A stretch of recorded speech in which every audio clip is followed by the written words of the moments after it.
Okay, so I'm not very good at this kind of thing anyway. I don't know why I even volunteered myself to do this. I was kind of hoping that I would post this idea and someone with some kind of charisma would go, "Oh, I'll do it." And everyone was just like, "Yeah, it's a great idea. You do it, Alex." So that kind of backfired. But here we are. I have to thank Selby for the name. Back to the yard. Ooh. Back to the yard without scrunching some Doritos. Ruining the recording. This is episode 1, so it's probably going to be pretty sketchy, but I'm here with Chris Goodwin. Hello. I am indeed here. Which is probably not going to be surprising for many, considering we're like the pair who is most commonly associated with the Manchester area in terms of UK backyard wrestling. I promise you that there will be more interesting guests. I'm usually the first one on these things. Then Luke will be the next. I've got to have Luke on at some point, but it would be pretty predictable, wouldn't it? Anyway, this is probably an idea. I'm going to start right now and say, if you've ever listened to the Art of Wrestling podcasts by Colt Cabana, we love cult.com or cultmerch.com from Chicago, Illinois, then that's kind of what inspired this, because rather than being like a series of shoot interviews, it's really just conversations with friends, and quite often it'll be about wrestling, but other things get discussed as well, and it's very free form, fun to listen to. So I felt most comfortable talking to Chris right off, and Woo-hoo! It's very convenient because you were going to come around anyway. So yes, indeed. We're recording this on my phone. In the future with other guests, it might be that it'll be over Skype, or maybe there's like an Android app I can download to secretly record phone conversations or something. Ooh. But not secretly, because They'll know. They'll be freaked out by the fact that I just rang them up randomly to talk to them for approximately 50 minutes about wrestling. But you have to excuse me if you have listened to Colt Cabana's thing and think that I'm ripping it off, but I'll try not to too much. It'd probably be a good thing if I did anyway, because I particularly enjoyed it. Anyway, moving on from that far too lengthy introduction. Intro. I guess, do I even need to do an intro now? Oh well. Who knows? Fine. Maybe just this time. I'm not very good at talking just into a microphone when I'm alone in a room anyway. I hate doing that. Yeah, I hate the sound of my voice. I've had to do that sometimes. Anyway, so Chris Goodwin. Yes. What are you, 20? You were 20 in April. I am 20. 20 years old in April. When I met you, I think you were 13. Yeah, that's probably about right. So maybe was it? My maths isn't as good as yours, but I guess that means we know each other 7 years. Yeah, it's pretty long. Was it late 2004 or early 2003 or something like? No, late 2003, 2004, something like that. I get confused with when it comes to dates like this. Well, what if we're saying you were 13? Then I'm guessing it must have been 2004. Yeah, well, logically speaking. Yeah, using our logic and maths. I am a man of logic and maths. Yeah. But so talk about how what's your first memory of wrestling, or watching wrestling, or seeing it on TV, or maybe. Actually, I'll tell you something. I think before I even saw wrestling properly on TV, I was at like a Butlins or something as a child and saw a match. I only have vague recollections of this because I was quite young, but it was a fake Legion of Doom. Everyone's seen a fake Legion of Doom. But the only thing I remember about it was that the good guy won, and then got attacked afterwards, and I was very upset about this. Oh no! And it's funny thinking about this now. I remember going to Disney when I was about 8 in Florida, and basically the same thing happening, except it was jousting instead of wrestling. It was exactly the same. I remember That's thinking, fantastic. this is similar. So it works in all forms of sports entertainment. There needs to be more jousting in backyard wrestling.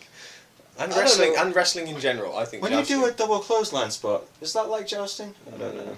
I think Is you have there to a punch power? each other in the chest. Which is kind of like the Hugh Jackman punch. Did you see that? Where Oh he sort of my God. holds his arm out and just runs at him. That was the biggest. He nailed him. Anyway, sorry about that, Bob. Bit of WWE talk there. Yeah. Apologies, But we'll please. just talk about whatever, to be honest. But what was your first My exposure first to wrestling? memories of wrestling. I'm not. There are a few that kind of have. The first one that sticks out. This is going to be terribly embarrassing and terribly stupid, and you're all going to think I'm a complete moron. For some reason, like, people had talked about wrestling at school, and I'd heard of Kevin Nash and I'd heard of Scotty 2 Hotty, and I didn't know which was which. And if it was Kevin Nash and Scott Hall, maybe. yeah, maybe that's it. I've never thought about it like that. But I was just flicking through the channels at home, and Scotty 2 Hotty was going for the worm. And I just remember thinking, that's Kevin Nash. Or something like that. And then that was like literally it would have been that snippet, and I'll have watched the match and whatever. But because I must have been under 10. And it must have been like 2000 or something Yeah, like that. it was Which really lines up with early. what you born, 91? Yeah, 91. I think they were sort of had their big run in about 2000. Yeah.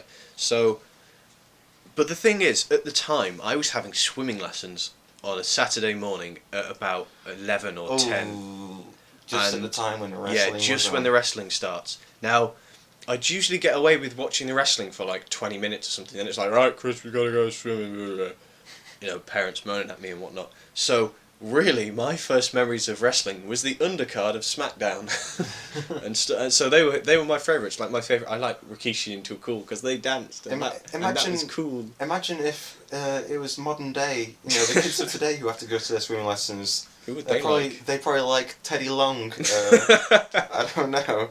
In the opening promo with. Yeah. I don't know. They tend to. Yeah, I guess they were always open. Don't you think it's weird sometimes on Raw where they end up booking the main event like halfway through the show? Did they go into the show without a main event? We're talking about WWE again. But I guess yeah, that but we were talking about how we started wrestling. So you. So that the undercard guys yeah, were what you were exposed to because of when you were watching it. Did you ever think of recording it? Or that technology was way beyond my. well, Like, and my dad hates it.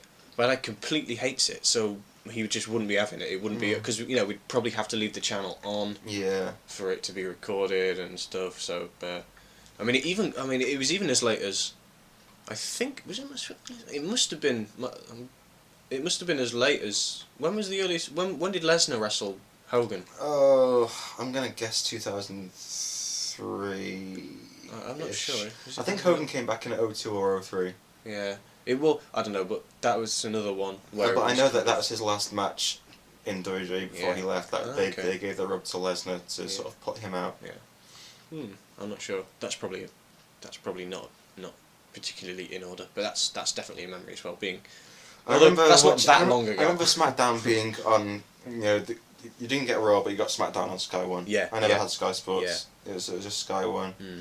And there was the whole time when you had this SmackDown 6 of like. Oh yeah. Guerreros and Benoit. Mysterio, Edge, Benoit, and Angle. Yeah. But at the same time. So you had really good matches, but at the same time you had like the Dawn Marie and Tori Wilson angle going on, and then later on you had the Mr. America Hulk Hogan Vince McMahon angle. Yeah. So it's like half really epically good and half really gay. Yeah, I didn't really follow Raw along on the internet or anything. So whenever like there was a pay-per-view or something on, I had no idea what was going on. Yeah, with come like to the think Raw of it, I matches. don't have any like. There was a time where I could probably name you where the WWE title went from person to person, like like when it was Big Show, Angle, and Lesnar were. I remember having when I used to talk to the guy who was the main admin on the Backyard Wrestling Link, Dave Sandstorm. Used to chat with him over AIM or AIM. I don't know what people say. AOL Instant Messenger, and you could just name any like WWE WF pay-per-view from like the late 90s, through to the present day, and he would just know the card top to bottom. Wow. Like, he'd know what was the main event and all this kind of stuff. He was really like, he had all the DVDs and everything, and there are people who collect those. I think Luke collects wrestling DVDs a little bit. You can go on his YouTube channel. Oh, there's a plug. There's a plug indeed. You can go to youtube.com. Sandog88, is it something like that? I don't know if he does the reviews on Razor Wire Reviews. Oh, okay. I think he has 2 different accounts for those kind of things. But he sometimes unboxes things like that and reviews them. So, Saturday morning wrestling, that's sort of how I sort of started becoming a regular watcher of it too. Same. So, but, like, you said your favourites were like, you had like Rikishi and Too Cool. Oh yeah. But who are like your real favourites? Like, I remember you, when you were doing, when we had you in HGWA, this is jumping forward a bit, but you were doing like the Simon Dean gimmick. Oh yeah. Which is weird, like, because he was, I don't think he ever really had any kind of push, really, did he? No, probably not. What? He was Nova from ECW, yeah, Supernova. I have no idea why I took it. Was it just the fact that it was a character? I don't know. Well, I think what it was, we were wrestling once at yours, and I had a t-shirt on, and I just wrestled in a vest, and I was cold, so I put the vest over the t-shirt, and then Callum went, "Oh, you look like a fitness instructor." And then, like, a little light bulb went ping over my head, and I was like, see all this guy's doing. Simon Dean, I can do a load of shit like that and make an arse of myself. Well, you went. You're creative kids. I guess so. I did make a lot of things. You turn up to my house every week with a different like prop or something, and we do like a little skit before the show or whatever. Where you had, I remember you had the book, which was like this big heavy book. God, that's the biggest book I've ever seen. It was Chronicles of the 20th Century or something like that. It was massive. Yeah. And you like made a new cover for it with like the Chris system. Yeah, Bible a lot of it consisted of just me. Like the only photo at the time, because I didn't have like a camera or anything. The closest thing I had to a photo of me were like my school photos, like the one where you sit down on the chair and it's like it was that. So it was just my generic school, like with shaved head. Like take that off on paint and stick that onto like Mark Jindrak or something. Like that was just like who's buff? Mark Jindrak. Boom. The ways the young mind works. So yeah, that was kind of. I mean, I remember. Was it sort of like a creative outlet? I mean, did you sit at school and think about what you're gonna do? Oh yeah, next? I definitely. I mean, probably to myself. Yeah. Because school is. I hated school. As some of you may well know, I bitched about it many a time, but yeah, you're in higher education. Well, yeah, but that's completely different. Yeah. Like Hazel Grove High School was full of complete like it was a really hostile place to be, like not in terms of like. I'm sure there are worse schools. But not in like. I think every school's kind of like. Not that. in terms of like physical aggression, just kind of. Snarky. Yeah, just like aggression from everyone, because there was loads of chavs from scummy areas and stuff, and they all treated you like shit just because you weren't them and didn't wear tracksuits and didn't play football. So I played football. I played in goal. Fucking hate football, but let's not go there. Where was I? So yeah, I mean, I think it's because everyone was like, "Oh, why did you do wrestling? It's gay." Like that was just. But when I was in school, you see. When I first started in high school, wrestling was still cool. Yeah, wrestling was way not cool. And people used to wrestle on the school field. Well, we did kind of. Yeah, I think does everyone do that? Where you just kind of you don't actually. It's more kind of. It's just like play attacking. fighting. Yeah, just attacking people and stuff, and like trying to get people shoot spine busters. I had a friend who would sneak up behind people and give them schoolboy pins, like shoot ones. And there's nothing they can do about it, obviously. Awesome. Yeah, I used to. I think, like my finisher. In quotes, was kind of a spine buster or a fireman's carry kind of thing, because I was just lift them. It's just like whatever works in the sort of the shoot world of school play fighting. I remember being dead proud of myself because I like spine busted this massive fat bastard. So that was fun. Even I remember in primary school. The only reason that there was any wrestling involved was because someone had a Sting action figure. Oh. And it wasn't like anyone had ever actually seen it on TV or anything. It was just like an action figure. But we'd still like have like play fighting, and we didn't even know what it was really. But it was just like as kids, you know, you just make up this little Yeah. story throughout the playtime or whatever you'd call it. We know that shit. Yeah. Um, But it wasn't really wrestling, it was just like a cartoon kind of thing, really. I seem to remember, like, I think, because I was getting into wrestling, let's see, what did we work it out as? Like, kind of 2000. Yeah. I was in year 5 or 6, Mhm. and I definitely remember being told off for making someone cry by giving them a shoot ankle lock. And just proper wrenching their ankle around. This sort of reminds me of Paul Harris, who was Bane in HGWA early on. Just the intensity of everything he would do in wrestling. And like he had a finisher called the Maimer, where you sort of put them in a single leg Boston Crab and simultaneously give them an ankle lock on the same leg. But like everything he did was just so over the top in terms of facial expressions. So much fun to watch. So funny. Funny. But let's see where I can go. Oh, one memory I have of you and your was it SPW Stockport Backyard Wrestling or Yes, was it yes. Stockport No. Hardcore Wrestling? That's a little it's a little interesting story. That we started off as Stockport Hardcore Wrestling, right. and we had a really shit website. It was like, where did you have this website? Was it like GeoCities or something? yeah, like or Angel Fire or something like that, Yeah. or something like that. And one dad got involved and said, well, you should probably not call yourselves hardcore because the wrong people might come onto our onto your website. Like him, he was probably googling hardcore, Stockport Hardcore, and came Stockport across his Hardcore child's porn.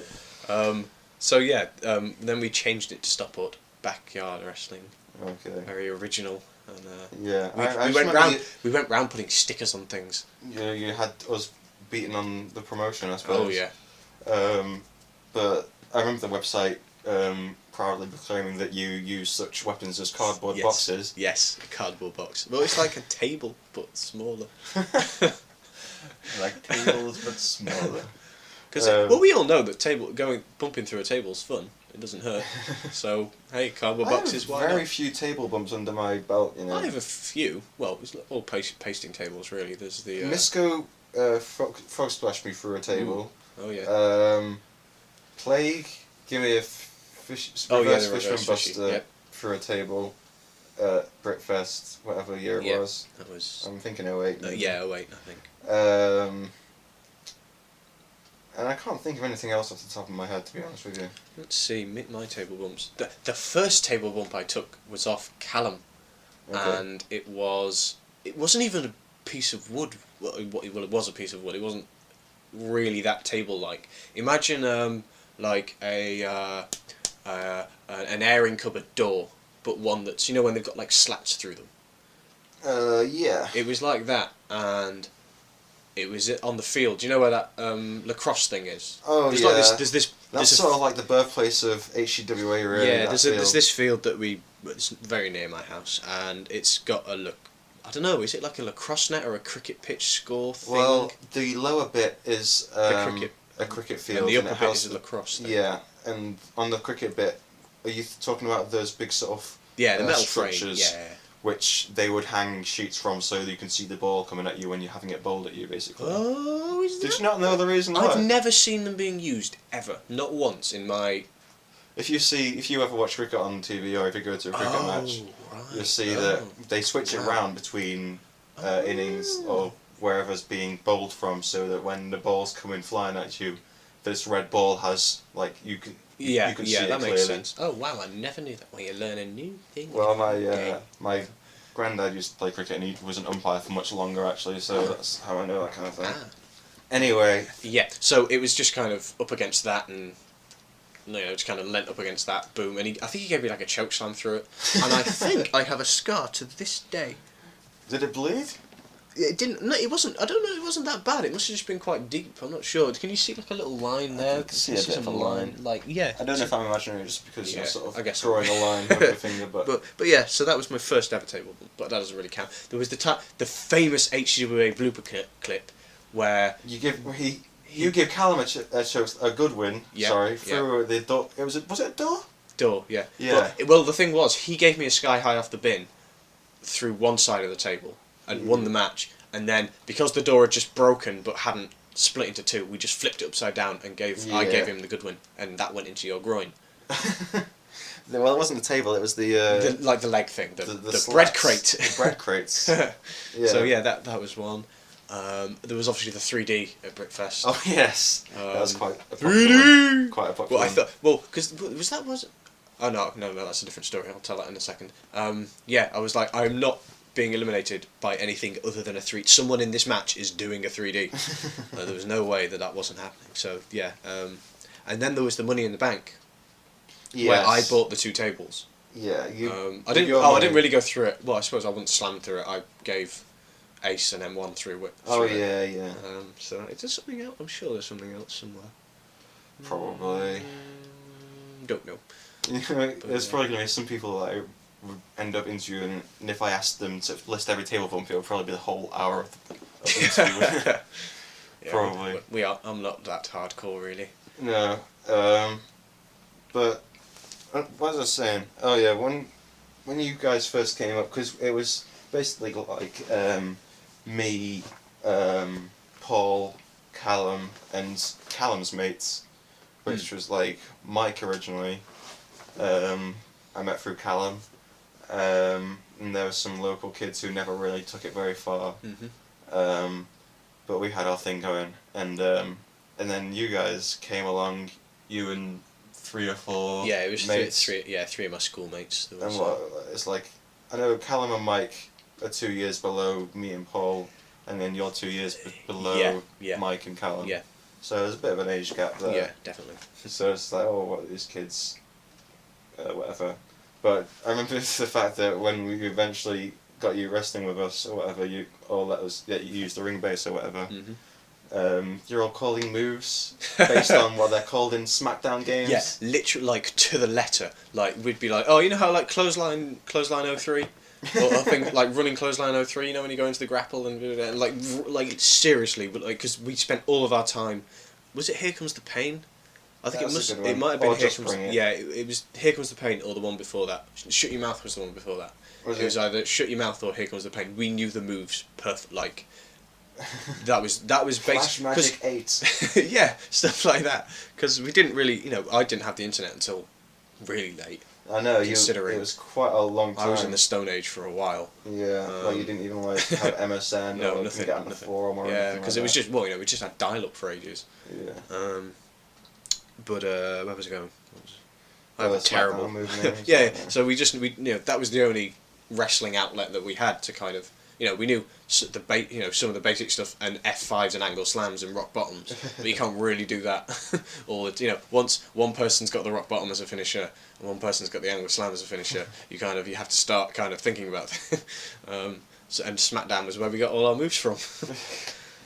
That was sort of strange thing is that when I think you were the biggest of those guys. But then, because you were so much younger, you were the smallest out of all of us guys. Yeah.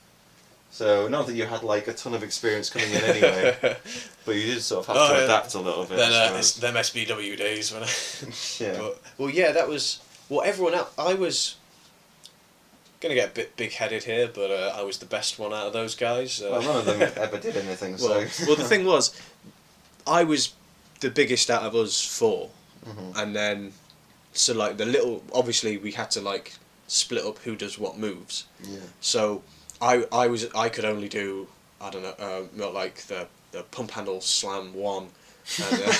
And, I could do all the power moves, and then, like, those guys would do, like, all the wheelbarrow bulldogs and, Hurricane Ranas and head scissors and stuff. But I could do all of that stuff, too.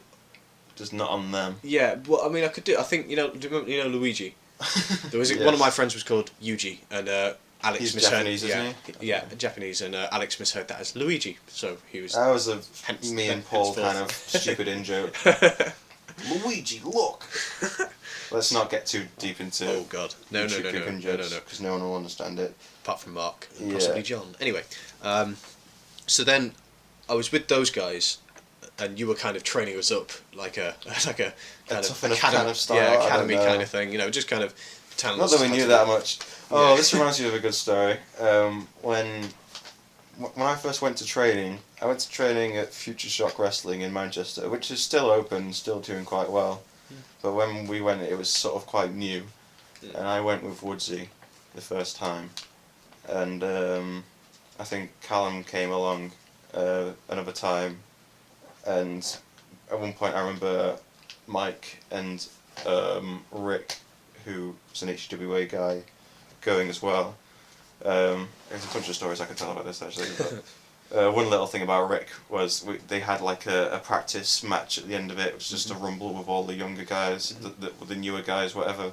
And Rick was in this, and there was a really big guy who looked like a fat Chris Jericho called Chris Thunder, and he had Rick in the corner just working him over, like giving him punches, and Rick wasn't looking like he was enjoying it very much. And afterwards he was just like, oh, he was punching me really hard. It's like he was punching me for real. And he just didn't take to training very much after that. But I remember you coming to the training once. Oh God, yeah. And the trainer at the time was Declan O'Connor. Wanker. Yeah. And him saying to all the new guys, like, has anyone here ever done the international sequence? And you sort of meekly raising your hand. And Declan went, really? Who showed you? And you sort of meekly pointing towards Callum. And Declan was just like, oh my God. Bad sign. Terrible. But, you know, they're still going pretty good. I think Yeah. they've got a decent school going. Considering it was started by Alex Shane. But never mind. Let's not get into that. Let's keep this a positive place and save the Alex Shane stories for if I ever do Selby or Burton. Yeah. I'm sure they'll have plenty of nice things to say about him. Anyway, I think we should fast forward a little bit to so actually let's talk about transitioning from like just HGWA walking 5 minutes up to my house to like going to travelling, because I think it's quite amazing how much travelling we end up doing, considering we're not professionals or anything like that. I'm not getting paid, and well, that's the same thing. I get paid to wrestle. I'm a professional. Is this your income? Yeah, your true, only income? Anyway. I don't know. The first time that we started, I started travelling with you guys was when we went to TCW in Warrington. Yeah. So it started off like that was as far as we went, and that was what, once a month or something, or once every few months. I think at one point it might have been as much as once every 2 weeks or something. But I think that's the most frequent it ever got. It was usually like a month or something. And the next farthest was Newcastle. Like, as far as I'm aware. I think so. Yeah. I mean, maybe Newcastle and London are probably equal. But I mean, in like sequence, it started off. Yes. What was my story? Like, because we'd go to north of the border, like the NAW North. We'd go there and back in a day. Yeah. But my mum and dad thought that I was going. In the morning, we'd go to help set up the wrestling ring in Manchester. Alright. Then during the day, we'd have the training session, and then at night we'd watch the show. So they just assumed that I was out at 8 or whatever or 7 in the morning, and then returning at 11 at night, or just going into Manchester, staying there, coming back. When in fact, such deception. Such deception. It was. Like, do your parents still not like? I'm assuming that they still don't like wrestling in general, but do they have a thing against you doing it, or? Well, at the time they just didn't want me travelling so far, because it was fair enough, because I was only like 15. I was 15 and whatever. So, but you know, so. Okay. But fair. I mean, in terms of me doing it, I mean, Mum's always like, "Be careful." Every time I leave, kind of, when I'm like, I'm off wrestling, she's concerned. But I don't think they know I'm not stupid, and they know that I've had, they know that it's not as if. Like, I'm not 99% of backyarders, which is people just going, "Oh, light tubes, lol," and like, let's do choke slams and stuff like that, and kind of. I think this is why people get, like, pro wrestlers have such a rap on backyard wrestling. It's not just because of like bad media press or anything like that. I think if a backyard wrestler walks into a wrestling school, the reason why they sort of might look down on the backyarders is maybe because they think these guys just want to do choke slams and power bombs and high spots and stuff, so they're not going to learn anything. Yeah, so maybe it's going to be a waste of my effort. Who knows? But then again, I think a lot of people just, if someone wants to pay them £10 to train them for 3 hours or something, then they'll probably just take the money. Yeah. These days. But I don't know if there is as much of a sticker runner anymore. I don't know. Maybe that's a question for someone who's done a bit of pro work. Something like Gavin or Hitch, so that'd be an interesting one. Yeah. Or like, some of the...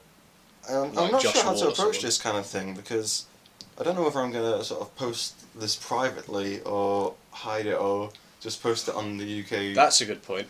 I don't know what names I should mention or not. Yeah, I guess so. But, fuck it, whatever, they shouldn't have backyarded. Yeah. Fuck it. No, I don't want to get anyone in trouble, but... Yeah, that's fair, that's fair. If they've got... I think if they got to a certain point, then me mentioning it on here isn't going to affect them too badly. Yeah. But anyway, moving on further. So, you were part of NAW North. Yep. And you won the Money in the Bank. Yes, I was match, the first Mr. Money in the Bank. And that never materialised. Never amounted to anything. That was because NAW North closed, and to go to... Well, NAW South, the normal NAW. It was like a year or something between North closing and you ever going to South. I don't think it was a year. It was either a full year or it was only a few months, and we all overestimated. I'm sure that by the time you got into South, your no, I don't think it had quite run out, the Money in the Bank contract thing, but it did expire without you ever cashing it in. Yeah. And that was about July or August when North closed. Yeah, wasn't it? I think the thing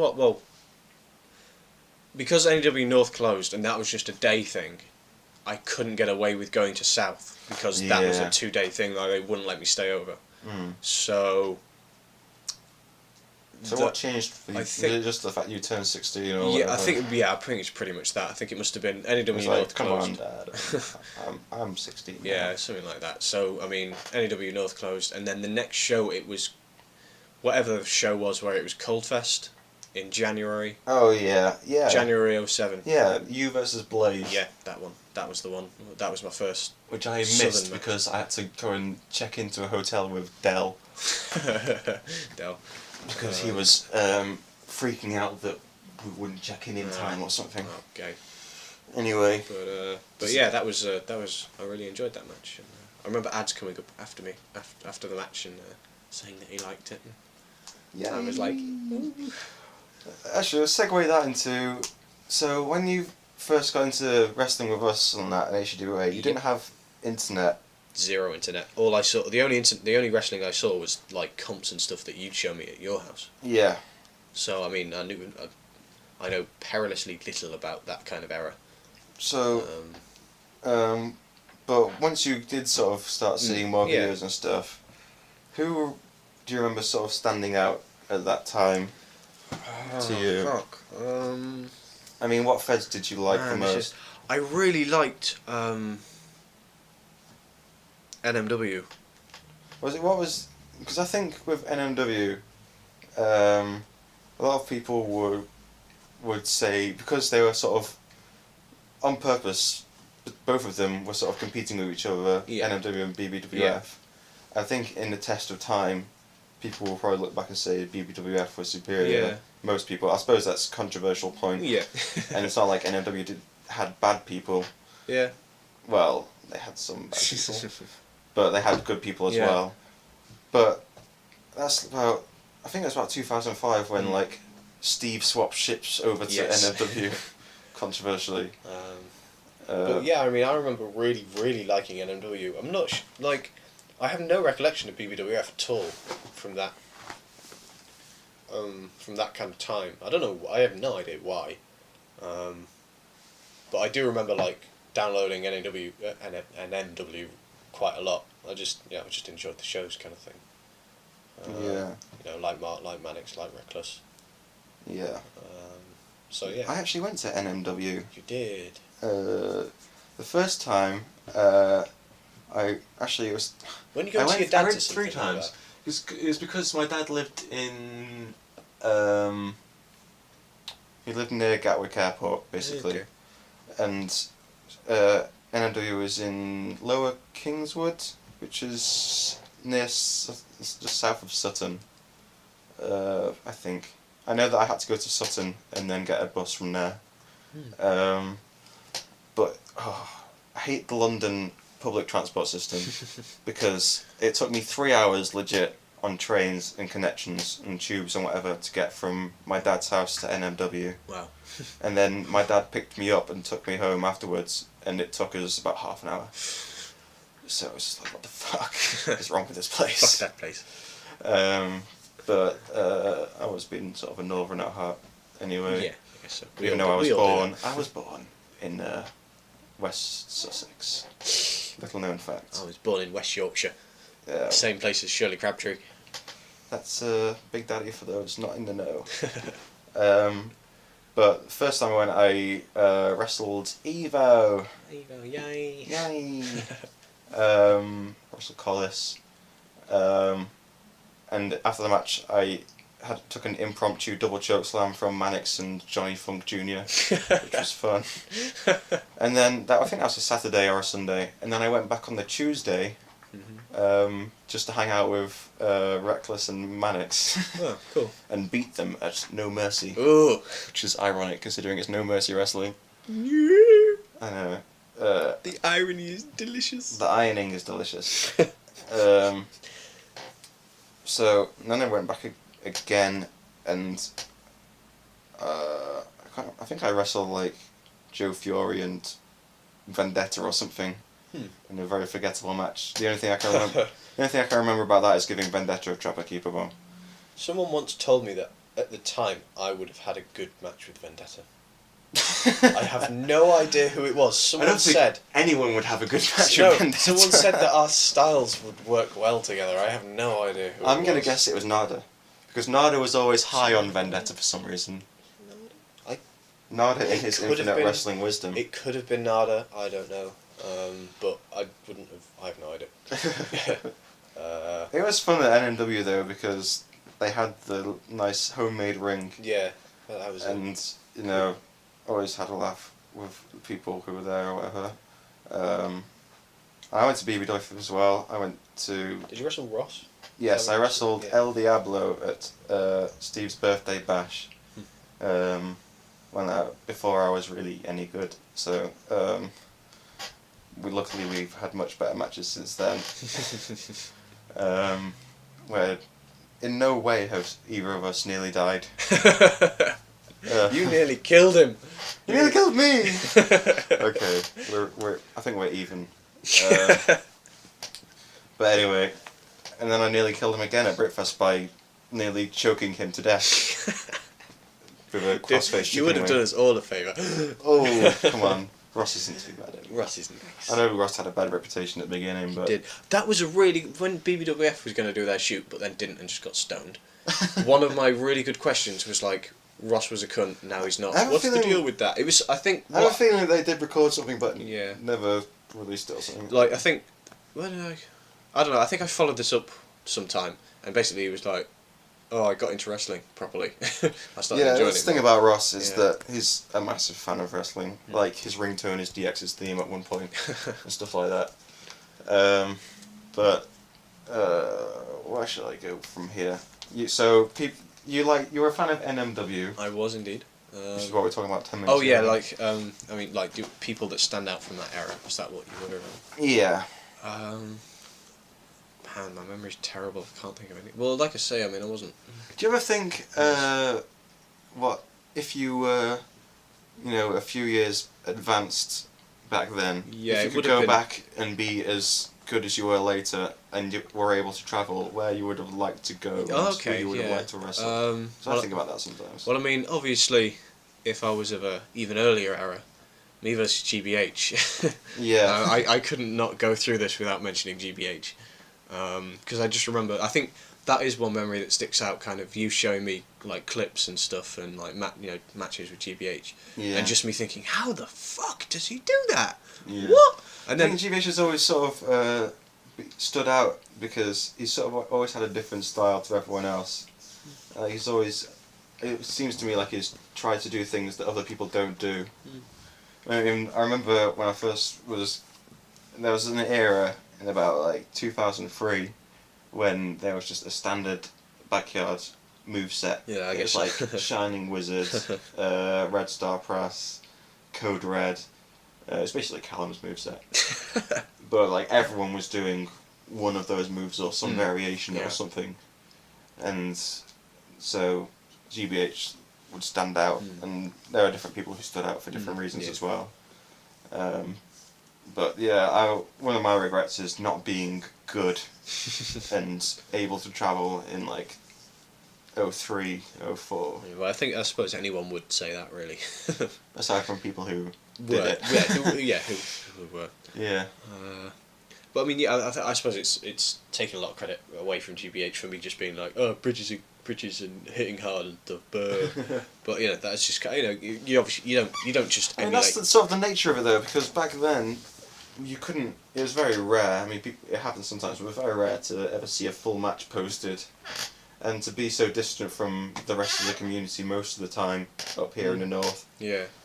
All you see is comps. Yeah, definitely. And it's easy to make someone or a match or something look good in a comp. Yeah, that's very true. And then you see the full matches, and maybe it's not as good. Well, I remember that especially being true of the most popular Australian fed at the time. That was HGWA. They had the best comps. They had the most amazing videos. Just these guys were so fluid and so clean, and did the most amazing stuff. And everyone was always really blown away. Where did these Australian guys come from? They've got a ring and they're just insanely good. And I remember them posting like a full match, and then it was in like the reaction was just like, oh, so you don't actually know how to wrestle. But to their credit, I think some of those guys end up doing well for themselves on whatever independent scene there is in Australia. Cool. So, you know, but you know, I remember times in matches like in HGWA where something didn't look quite good or something, so you just do it again for the comp. Yep. And I think quite a lot of people will probably be guilty of that. Yeah, I think it was a bit. It was like it's only I suppose is it recently that really you start seeing full matches.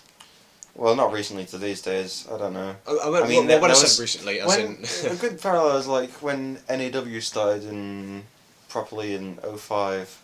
It was October 05 was Britfest 4, Northern Britfest 4. I think so. And the format, which was new at the time, was 20 to 30 minute highlight music video compilation of the whole show, which I was making. And those are the longest things that had come out at the time, really. And then I remember in early 07, as an experiment, just making like a full event just on VHS of International Incident, just as an experiment. And eventually Steve started making them on DVDs. Oh yeah. Like full shows, and then towards the end, just full shows were being uploaded, edited, but essentially hour and a half, 2 hour shows being uploaded. That could never happen when we started. Sure. Was a bit of a pain in the arse though, waiting for it. Yeah. I mean, there was definitely a time where the only way you could watch your match from NAW was buying the DVD. That was definitely a pile of shit. Well, that's why you bring your own camera, my friend. I don't have. And you had one. I'm sure I did film your matches. Well, no, there was definitely an occasion where, because I think it was, where Ross had his first match and it was against me. Yeah. It was possibly that match, and I'm pretty sure I never saw footage for that other than once the DVD got released. I think that was Collision. Is it 15 and 16 was the tapings, I think. I have no idea. Because Lee Andrews was there, Alan Carisi was there. It was the two-year anniversary. Something. It must have been 07. Okay. Like October 07 or something like that. Because we had all the international folks there. But talking about matches from that area, your match at North of the Border 04 was Chunks. Yes, me versus Dave. That was I really enjoyed that match. The end spot was going to be a vertebreaker on the wooden floor, but the wooden floor was really hard, so we didn't. What were you expecting it to be? Well, I don't. No. It was. You could tell. Oh, this wooden floor. I was thinking it was going to be a different kind of wood. There are different kinds of wooden floor. But yeah, so we didn't. So we just teased it. Oz hated that match. That was I one remember of my saying it memories. was sloppy. Yeah, he was like, "Oh shit," and it was, I don't know, but the reaction in there was mental. Because Everyone had lost their voice by the second Yeah, it day. was like- everyone. 20 Geordies crammed into a very small space, plus everyone else Yeah, made for loud noises. yeah. That was really crazy. that was my first proper Interfed outside of. Backyard Yeah. show, was that before then? Yeah. I think it was because when was the bombings in London? Was that 2005? I think it was because I remember it being the same weekend or something when we did the Backyard show, Oh, okay. or it was like the week after or something like that. But I mean, in terms of going to a place and everyone else going to certain, because really Backyard show was just Welsh people and us. Not even. It was just like Denzel and Blaze, Exactly. and then even more so to my point. Steve, Woodsy, and Yeah. everyone else was just People are HGWA. doing, but whereas kind of Yeah. Northern Brickfest 4 was the first big show with everyone from everywhere kind of thing. So, Yeah. and me and Dave. Was that kinda- scary to, like, suddenly come into contact with all it those was people? definitely. It was. I mean, it was really awesome, because at the time, all I knew was the forum, so that was the only way I knew anyone. So kind of every now and again, I'd be like, oh, that's Americana, and just kind of noticing who everyone was and Yeah, I did the stuff like same that. sort So of it was thing cool. for, It like, was nice. Welsh Festo Yeah, for... yeah. That was scary because getting off the train and everyone was, like, there on a platform, on a train platform. Oh. Everyone was already there, like, Wow. we were like one of the last groups to Ah, appear. yeah. And it was weird, like, you wouldn't... These days, people wouldn't wait for everyone to arrive on the train platform. Yeah. So, like, I think Backyard became a bit sterilised in a way. I don't know what the word is, the right word. Maybe too routine. NEW definitely became quite routine Yeah. to a point, eventually. Which is probably to its detriment, I don't know. Possibly. But I'm sure there's lots of reasons why NEW didn't... Although, it's to say it didn't last... I mean, it lasted It lasted a very, very, a very long time. Considering what it was. Yeah. Just like, the idea of a national fed. Yeah. I watched that intro Yeah. many, many times. Anyway, how were we? What was it, nearly 5 years it went on, Yeah. didn't it? I mean, when it started, it was like an Interfed every month. Crazy. What the fuck? I think really what's going to happen in the future is I'm going to be a rich graduate engineer, structural engineer, and I'll have shitloads of money. I'll buy a plot of land and a ring, and I will revive But that style. the thing is, it's a weird thing because our community is sort of done. Yeah, I In know terms of what you active mean. wrestling. Like, I have no I mean, I know kind of, like Josh and that lot, but I mean, there's all the Essex lot, and that's where it's really at the moment. But that's sort of closed in a way. Yeah, I guess so. But I mean, that's where it is at the moment. It's I not don't as mean if closed as in stopped, I mean like no one from who was around in 03 or 07 kind of thing. Well, there's a few kind of eras. There's that kind of Yeah. ECW I know there's and different... LW era. There's like different eras and there's crossovers, but it Yeah. seems like there's less of a crossover Yeah. between today and my era, I guess. Yeah. I mean, I think. Well, let's see. A story I could tell. Go on. The with the whole NEW North stopping and me not being able to wrestle, but you were still able to go to all of the south of the border shows. Yeah. So, like, everyone that really I was in the same era as. So, like, you, Dave, like Billy, John, kind of, like, really I was, well, I was sort of there. More or less, yeah. Like, that same kind of. Yeah, That you've been era. around the same sort of... Yeah, like, but I mean, because I didn't grand get scheme that of thing. extra year or 6 months of shows, I think that's why I'm not as good as all you guys. I'm just that step below, and I think I was thinking more in terms of it made you seem like you were newer than you were. Yeah, I guess so. Part of a different, like Yeah. the new school at the time when you weren't really. Yeah, It's just that you technically. hadn't been around as Yeah. much. So I mean, I do always wonder what I could have, like how it could have been. Like if I did go to the South of the Blood shows, how much more would I have improved, and what kind of a level would I be at now and stuff. I mean, it's not as if I'm not happy with what I am now. Yeah. It's just I just wonder what could have been. Yeah. I think it's weird with the travelling, especially. Just like, in fact, I said it before, but like we're not professionals or anything. And it's especially weird for me having gone to like fucking Vancouver and stuff like that. Still need to go to Canada, damn it. I know, we need to go to Canada again. Yeah. All of you listening need to come to Canada. But like sometimes when I listen to like the Colt Cabana podcast, there's so many parallels between backyards and pro wrestling. I don't think like the pro wrestlers have any idea just how much parallel there is. Yeah, I see what you mean. Like the only thing that's different is there's no money in it. So, I mean, when they're starting, quite often they're not getting paid very much anyway. So in essence, it's even more similar. Yeah. I don't know. I guess they have it a lot harder, obviously. Yeah. Like quite significantly. I'm guessing they're working towards a goal as well, aren't they? Yeah, and like they've got, they're relying for their earning a living. Yeah. That kind of thing. Whereas ours is more of a more literally weekend warriors. Yeah, weekend warriors. That's a good way of putting it. Thank you, Mr. Ramdrag. Oh yeah, that's actually what I did have in my mind. Yeah. The quote from the Wrestling Road Diaries. Watch it. It's good. Yeah, go to cultmerch.com. I really want to have a watermelon eating contest now. Water lemon. Water lemon. Would you like some melonade? Nice shirt, crew cut.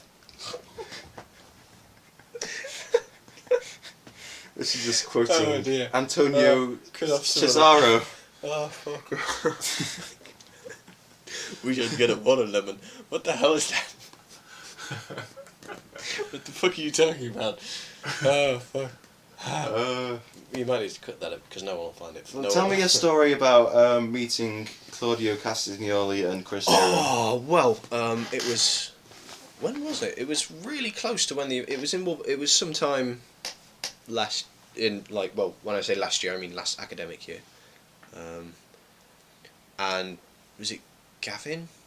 Oh no, Mark just got onto me on Facebook Who was at chat. the show? Oh yeah, well go on. Yeah, like Mark or Gavin got onto me on MSN and was like, "Do you want to go to Wolverhampton and watch Noah?"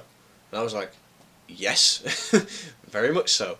This is Pro Wrestling Noah. Yeah, Pro Wrestling Noah's in Noah's Ark. Ark. Or Noah's Ark 3D, the unlicensed Super Nintendo game. So yeah, he said, "Do you want to go and watch it?" And I was like, "Okay, that's out of the blue. Yes, awesome." So me, Mark went. I got on his train at Coventry. We went to Wolverhampton. We met Gav, a few of his mates, and then we went to watch the show. Oh, Prob was there as well. Robert. Who was done there? So we watched the show, and the Kings of Wrestling had just finished. I can't remember who they were against. Oh, it was Morishima. Yeah, Morishima and someone else. For the record, Takeshi Morishima is the biggest man. He looks like a big fat baby with lots of hair. I have a photo with him. Check my Facebook for my goofy grin next to this huge man. He's the guy who detached Amdrak's retina in a match by being so huge. So I think they just finished wrestling. So obviously, kind of, there's like a bar area next to it, and it's got like merch tables and stuff. And Mark was getting a drink. I think I was about to get a drink, but I thought, oh, merch table, I might get a King's Wrestling t-shirt or something. So I'm having a look. There's this tiny little merch table, and I'm just kind of like, oh, I might get that t-shirt. The next second, they literally walk out 2 inches away from me. This is Chris Hero and Claudio Castagnoli. They both of them. They literally, they just thrown a towel around themselves, and just kind of come right out. And then Mark was at the other end of the room, and I was looking at him like, Mark, I was like, wow, guys, hi! And, it was kind of like, I went round the back of the merch table and was like shaking his hand and stuff, like, yeah, that was awesome. And because he got Morishima up for, Claudio got Morishima up for the Ricola bomb, like proper lifted him up and then didn't do the bomb, but did the thing where like they do a senton where you fall backwards. Like they land on. Yeah, them. and I was just like, how the fuck did you do that? And he was like, oh, I don't know, man. And like, I was talking, I shook Hero's hand and stuff, and then by that time Mark would come over and like a huge crowd of people and got my photo with him and stuff, and so yeah, that was really cool. And then Gavin came along, and goes to high five Claudio, but then this is going to be difficult to explain over audio. But you know when you do the swan dive thing, He and ducks you duck your hand He under. faked out Claudio on a high five. So Claudio then, Gav says, "Oh, sorry," goes for a handshake. Claudio grabs his hand, wrenches it round, slams him down on the table, and holds him down in a lock. While Gav is like, "Ah!" And all this is happening, and I'm like, "Is this really going on? What the fuck?" So yeah, that was definitely a memorable experience. That was crazy. That was a really good show. It was wicked. And of course, WWE's latest signing, Claudio Castagnoli. Is Claudio Castagnoli. Doing FCW TV tapings tonight, according to his Twitter. Ooh. So that should be good. I've been missing his Claudio's Cafe. He hasn't done done one for a few weeks, maybe like 2 weeks. He hasn't done one. Not done one for a while. I am a fan of that very European man. He's very European. He loves coffee. Although he did that song and says that tea is for people who well, it wasn't a song. It was the Power Thirst Coffee edition. Yeah, like tea is for people who can't handle coffee, and I hate coffee, and the only thing I like is green tea. My favorite part of that is where he's like going rib breaker, back breaker, knee breaker, arm breaker, more breakers than your opponent has bones for. I thought that was brilliant. Yeah, good. So definitely follow his ascension to the top of WWE. And if you can spell Claudio Castagnoli, then definitely find out Claudio's Cafe on YouTube. Yeah. Yeah. It's quite interesting, all the YouTube shows that have sort of popped up. Yeah. I guess it was Zack Ryder who sort of made it popular. Woo woo woo. I don't think any of them have ever stuck as much as his though.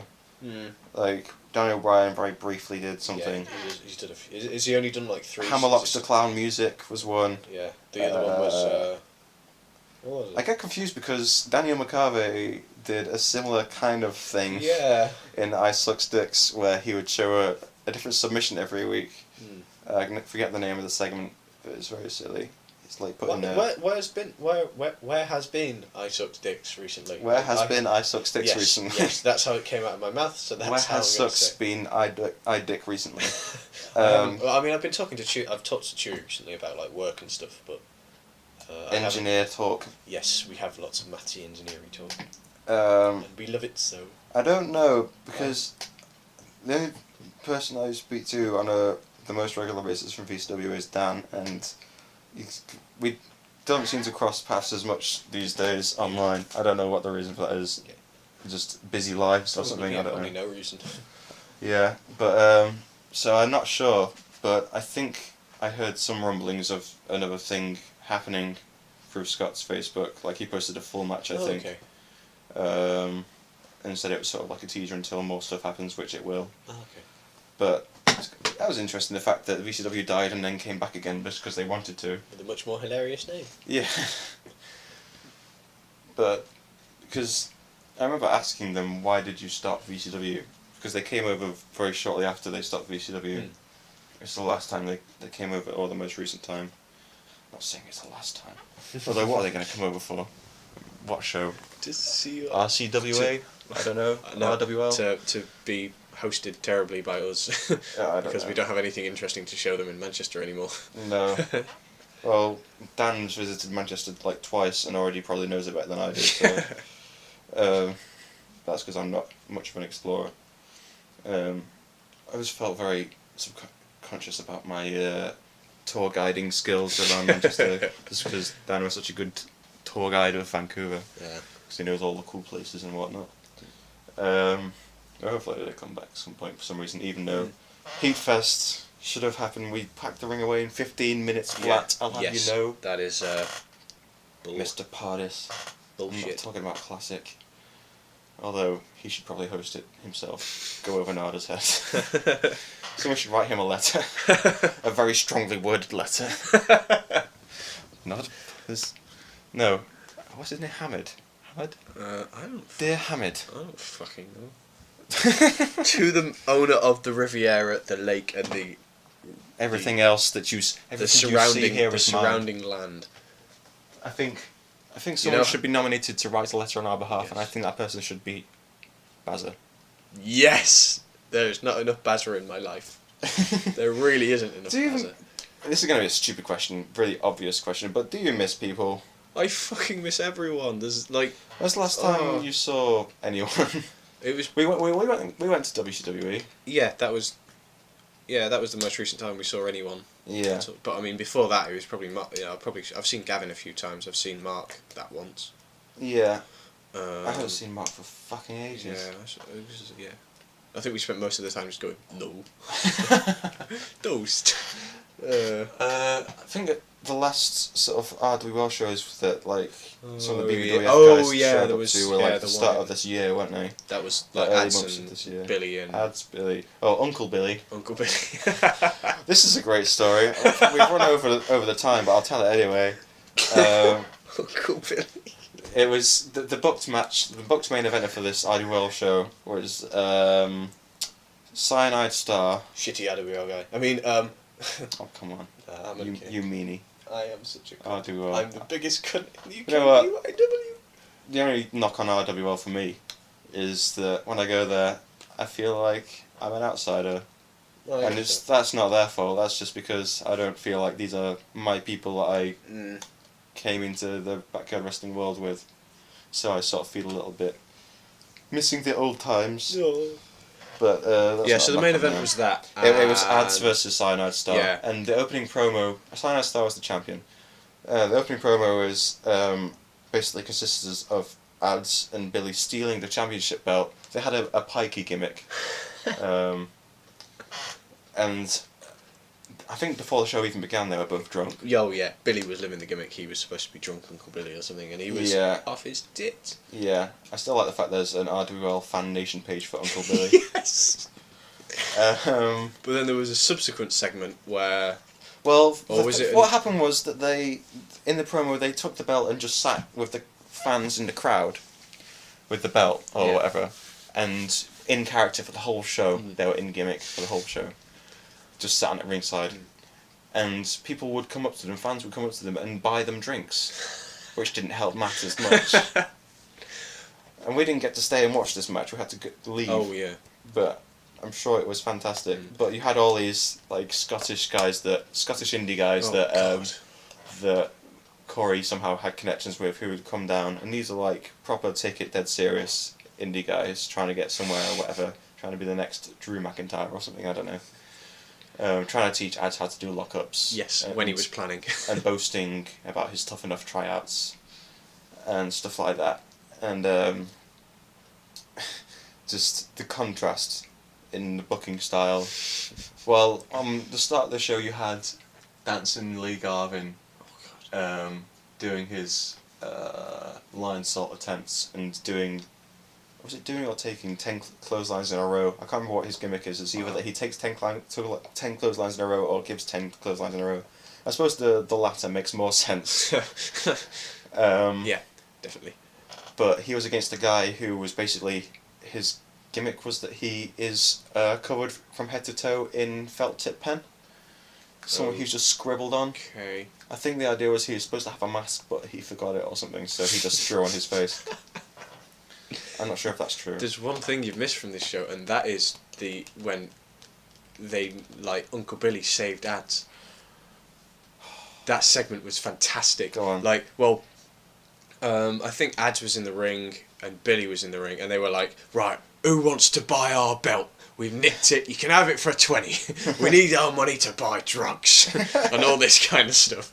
And I just love the fact that it's just like an indie show, supposedly an indie show. Well, it certainly had indie guys on it, and yet you've got people purposely being as unprofessional as possible on it. I don't know. So they do, and then the heel this heel stable comes out, and then Billy like goes out the ring to start trying to flog the belt, and then this heel stable comes in. They've got Ads cornered, and the next minute Billy screams into the ring with a fucking empty bottle in his hand, and he goes, "You fucking cunt!" and like just like chases them all out the ring. It's like, oh dear, like Billy just dropped the F-bomb and the C-bomb. So that was very funny. Well, I wish he dropped the P-bomb on someone. That means power bomb. Anyway, yes. I feel sad to stop this, but I said I was gonna be 50 minutes, and we've gone 15 minutes over that. So there's just a taster. There is a taster of what's to come. Is there anything you want to plug? I'm going engineering. Engineering. If any of you have fathers, uncles, anyone remotely involved in the civil engineering or structural engineering sector, give me a ring, give me a call, give me an email. You welcome any opportunities to work somewhere. Yes, I would take them with open arms, even if it's a phone number, like an email, like a tip, anything like that. That'd be fantastic. Modelling shots. Yeah. And you can email me at chris_goodwin@live.co.uk.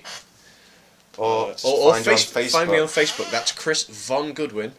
Facebook.com, Chris Von Goodwin. I think I'm /Chris Goodwan or something like that. I'm not sure. Oh, okay. But yeah, you can find me if you've got a civil engineering or structural engineering connection. Give me a tip and I'll give you a blowjob.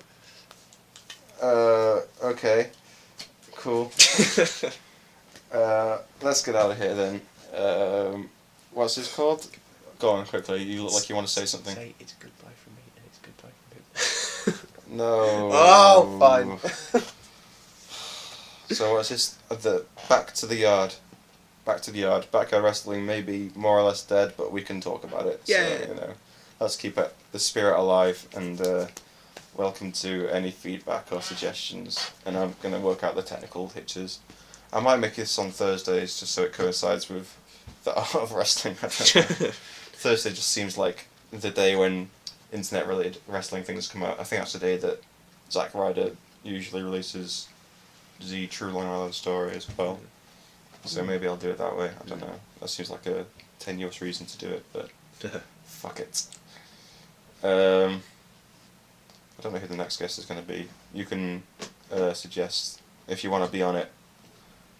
Actually, should I say this? Because maybe someone I don't want to be on it will say, I'll be on it, and I'll be like, Then you can make convenient excuses. Anyway, if you are serious about, like, you want to talk to me for an hour or so serious, bro. You serious, bro? Hashtag. About talking to me for an hour about your experiences of backyard wrestling, then just find me through the usual channels. So, you've been Chris Goodwin. I have. I've been Alex McConnell. For Alex McConnell, I'm Alex McConnell. Okay, that was kind of ripping off Hulk. Apartment.